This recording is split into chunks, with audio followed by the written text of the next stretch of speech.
ಮನವ ತೊಳೆಯಿರಮ್ಮ, ಭಕ್ತಿಯ ಮಳೆಯ ಹಾಗಿರಮ್ಮ. ಧ್ಯಾನದಿಂದ ಕರೆದಾಗ ಬಂದು ಒಳಗಣ್ಣ ಬೆರೆವನಮ್ಮ. ವಾರ ಬಂತಮ್ಮ, ಗುರುವಾರ ಬಂತಮ್ಮ.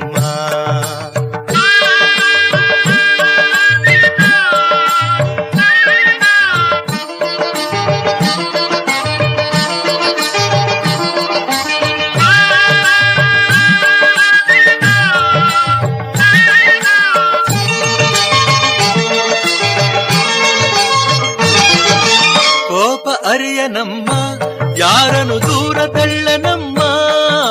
ಕೋಪ ಅರಿಯನಮ್ಮ, ಯಾರನು ದೂರ ತಳ್ಳನಮ್ಮ. ಪ್ರೀತಿ ಮಾತಿಗೆ ಸೋತು ಬರುವ ಮಗುವಂತೆ ಕಾಣಿರಮ್ಮ. ವಾರ ಬಂತಮ್ಮ, ಗುರುವಾರ ಬಂತಮ್ಮ.